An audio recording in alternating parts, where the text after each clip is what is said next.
Faltam só 2 semanas pra nova temporada. E de repente, um monte de peça começou a se encaixar ao mesmo tempo. Saíram os títulos oficiais dos episódios, vieram as sinopses, e ainda caiu aquele mini trailer de 30 segundos que sinceramente já levantou perguntas demais pra tão pouco tempo de tela. Porque olha o tamanho do estrago. Sophia aparece com um sorriso que não passa confiança nenhuma. Julie solta uma frase que praticamente confirma que a realidade daquele lugar continua quebrada. Boyd sente que existe algo novo rondando a cidade, e Jade termina arrastado para os túneis. Então hoje a gente vai pegar tudo isso, juntar as pistas e tentar entender o que a temporada realmente está preparando. E eu quero começar pela Sophia, porque pra mim ela é disparado a parte mais importante desse trailer. Aquele sorriso malicioso dela não está ali por acaso. Aquilo tem cara de personagem que vai entrar na história pra desequilibrar tudo. E quanto mais eu olho pras cenas, mais eu acho que ela vai ocupar um espaço que antes pertencia ao Padre Catre. A conexão dela com o Kenny, os dois rezando juntos. A presença da Bíblia na cidade pela primeira vez na 4ª temporada. Isso pode ser gigantesco. Porque uma coisa é certa. Num lugar como aquele, onde todo mundo está quebrado, com medo, tentando encontrar algum sentido no sofrimento, alguém que aparece trazendo fé, consolo e direção vira rapidamente um ponto de apoio. A gente já viu o peso que o Catre tinha naquele lugar. Muita gente se agarrava aos sermões dele. Então imagina o que pode acontecer se a Sophia assumir esse papel justamente agora, num momento em que a cidade parece mais vulnerável do que nunca. E o mais perigoso é que ela não vai encontrar só uma cidade carente de esperança, ela vai encontrar o Kenny completamente exposto. Os 2 pais dele morreram, o Boyd está afundado em problemas demais para conseguir acolher todo mundo, e a Christie, agora que a Marielle voltou, naturalmente está em outra dinâmica. O Kenny está sozinho, e isso faz com que ele vire o alvo perfeito para alguém como a Sophia. Os 2 podem se aproximar justamente por causa da dor de perder os pais, e é aí que a situação fica realmente delicada. Porque se essa ligação crescer, ela não vai ganhar só a confiança da cidade, ela vai ganhar a confiança de alguém emocionalmente devastado. E tem uma coisa que eu já consigo ver com bastante clareza nessa reta final antes da estreia. O momento em que você deixa o like e se inscreve no canal e nos ajuda a chegar nos 1000 inscritos, porque o que vem daqui pra frente não é só detalhe solto de trailer.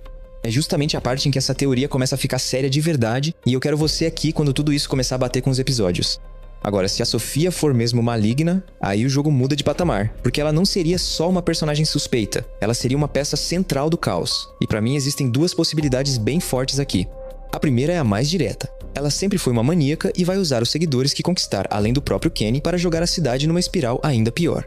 A segunda é muito mais cruel e sinceramente muito mais interessante. Ela pode ser o próprio Homem de Amarelo disfarçado. No trailer principal, a gente viu claramente que ele muda de forma, e tem até aquele momento em que parece surgir cabelo loiro, exatamente a característica visual que mais chama atenção na Sophia. Então vale a pergunta, e se esse for o jeito que ele encontrou de se infiltrar na cidade? Porque pensa na perversidade disso. Você confia numa figura de fé, numa mulher que aparenta pureza, equilíbrio, acolhimento, e no fim descobre que era justamente o mal maior o tempo inteiro. Isso não seria só uma infiltração, seria uma zombaria completa com todo mundo ali dentro. Tem outra cena que deixa essa teoria ainda mais pesada. Pelo fundo, parece que ela acontece na clínica, justamente naquela área onde os doentes ficam. E isso me faz pensar numa possibilidade bem sombria. Será que a Sophia mata alguém ali? Será que essa temporada vai usar ela para eliminar um personagem importante? Além disso, tudo indica que ela pode acabar ficando com a Sarah, por causa daquela última cena em que as vozes falam com ela. E aqui entra uma dúvida que eu acho muito forte. Será que as vozes contaram para a Sarah que a Sophia é, na verdade, o Homem de Amarelo disfarçado? Porque se foi isso mesmo, então talvez essa seja a temporada em que a gente finalmente descubra se essas vozes são uma força tentando ajudar ou se elas só manipulam tudo de um jeito diferente. Saindo da Sophia e indo pra Julie, tem uma fala dela que me chamou muito a atenção. Tudo nesse lugar é impossível, mas também é real. O detalhe é o que ela tá segurando enquanto diz isso. Não é o livro Voo da Crominoclo, que muita gente trata como se fosse a chave principal para entender aquele lugar. É Adventures of the Grand, e isso pode ser uma virada enorme. Porque se esse livro for, na prática, mais importante do que o Crominoclo, então muita coisa que a gente vinha assumindo até aqui pode estar completamente errada. Pra mim, essa fala parece fazer parte de uma conversa em que a Julie conta pra alguém, provavelmente a Tabitha, que ela consegue fazer storywalking. A Tabitha reage como qualquer mãe reagiria, dizendo que isso é impossível. Só que a Julie já sabe que naquele lugar impossível não significa nada. E eu continuo achando que ela vai querer testar esse poder nas ruínas da torre, enquanto a mãe tenta impedir isso, ainda mais depois da morte do Jim. Aí o trailer entrega outra fala importante, agora do Boyd. Tem alguma outra coisa aqui agora, alguma coisa nova. E eu ainda não sei se ele tá falando do Homem de Amarelo ou do novo monstro espantalho. As duas opções fazem sentido, só que o trailer termina de um jeito brutal, com os monstros capturando o Jade e arrastando ele pros túneis. E aqui eu vou cravar uma coisa, o Jade não vai morrer nessa cena. Não faz o menor sentido entregar num trailer a morte de um personagem tão importante. Se a série realmente quisesse matar o Jade, ela esconderia isso o máximo possível pra usar o choque na hora certa. Ela não colocaria isso como chamariz. E tem mais um ponto nesse mini trailer que acho decisivo: a quantidade de sequências de temporadas anteriores. Pra mim, isso reforça muito a ideia de que a Julie vai fazer storywalking pro passado e reviver aqueles eventos pela própria perspectiva dela. Agora vamos pra sinopses, porque aí a coisa começa a ficar ainda mais interessante. O primeiro episódio se chama The Arrival, e a descrição diz que uma nova chegada joga a cidade no caos, enquanto Jade e Tabitha lutam com a revelação na Bottle Tree e Boyd lida com as implicações do retorno do monstro sorriso. Pra mim, essa nova chegada só pode ser uma coisa: Sophia e o pai dela. Eu não acho que o Homem de Amarelo seria descrito dessa forma. Já a parte do Boyd, pra mim, aponta pra segredo. Ele vai querer esconder a volta do Smiley, e eu concordo totalmente com isso. A cidade já está em frangalhos. Espalhar esse tipo de notícia pra todo mundo de uma vez seria o atalho mais rápido pro pânico. E o trailer já sugere isso quando a dona diz que as pessoas querem saber o que aconteceu lá embaixo. O Boyd deve dividir essa informação só com um grupo muito restrito. Só que, ao mesmo tempo, eu acho que é exatamente aí que a confiança das pessoas nele começa a rachar de vez.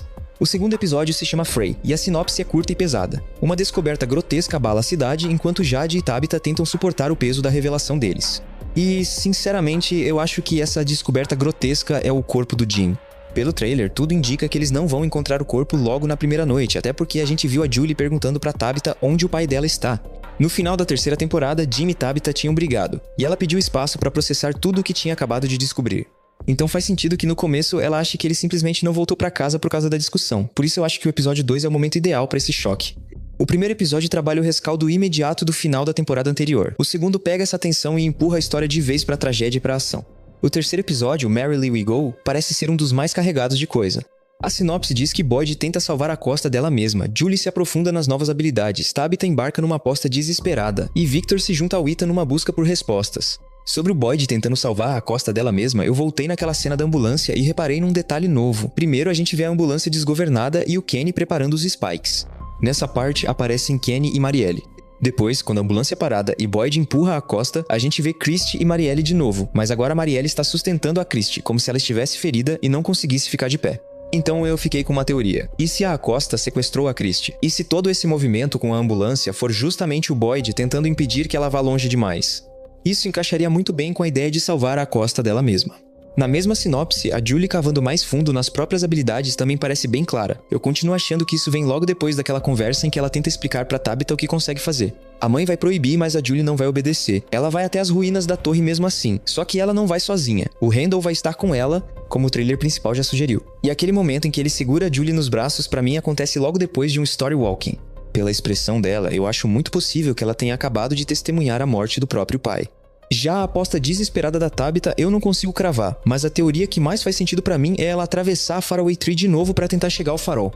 O grande objetivo da Tabitha nessa temporada deve ser salvar as crianças. Depois de perder o Jim, ela vai fazer qualquer coisa pra proteger Julie e Ethan e tentar levar os dois pra casa. E é por isso que essa aposta é desesperada. Da última vez que a série mostrou alguém entrando naquele tipo de árvore, o resultado foi aterrorizante. Quanto ao Victor e o Ethan, eu acho que essa busca por respostas está ligada à descoberta das roupas do Homem de Amarelo na floresta.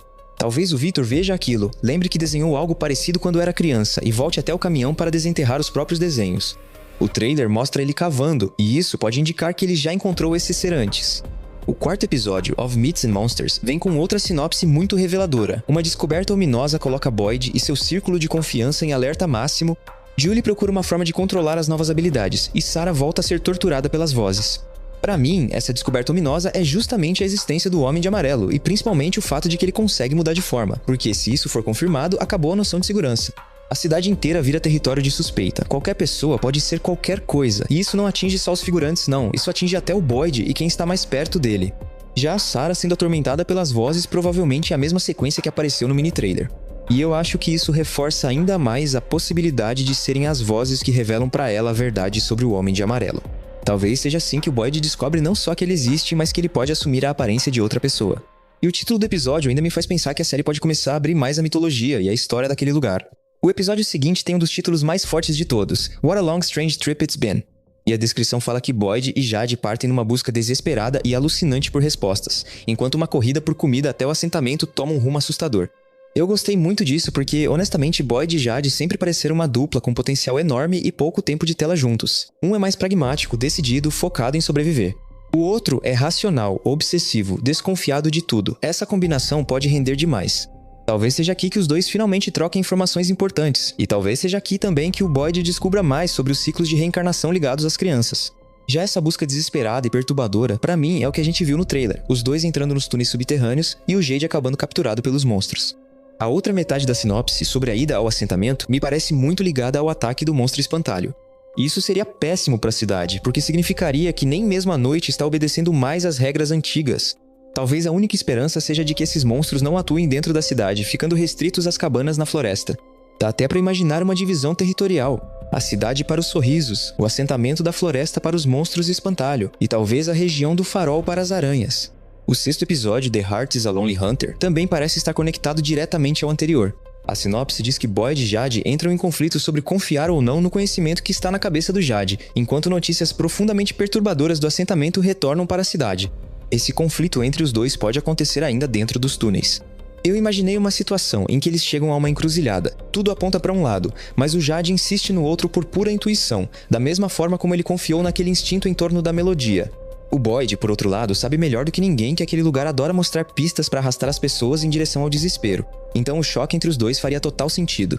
A outra possibilidade é ainda mais pesada. O tal conhecimento na cabeça do Jade vem do que acontece depois da captura. Ou seja, ele não morre, mas vê alguma coisa. Talvez o lugar onde as crianças foram sacrificadas. Talvez a origem do símbolo. Talvez alguma verdade tão importante quanto insuportável. E seja lá o que for, deve ser grave o bastante para até o Boyd duvidar se aquilo é uma revelação real ou só mais uma armadilha daquele lugar. Dos 4 episódios finais, por enquanto a gente só tem os títulos: Best Laid Plans, Heavy is the Head, The Calm Before e If a Tree Falls in the Forest. E sinceramente, só isso já basta para aumentar ainda mais a expectativa. Porque tudo que saiu até aqui aponta para uma temporada muito mais agressiva, muito mais reveladora e com cara de que vai mexer em pilares que a série guardou por muito tempo. Então vou te falar a verdade, eu tô muito ansioso pro dia 19. E uma verdade dolorosa que você acabou de descobrir é que você maratonou esse vídeo inteiro e o botão de inscrição ainda tá vermelho. Então quebra essa maldição de FromVille agora mesmo e fortalece a comunidade clicando em se inscrever. A pergunta final então fica bem simples: eles vão entender isso a tempo ou estão prestes a cometer o mesmo erro de novo? Comenta aqui embaixo e deixa eu saber sua opinião. A gente se vê no próximo vídeo.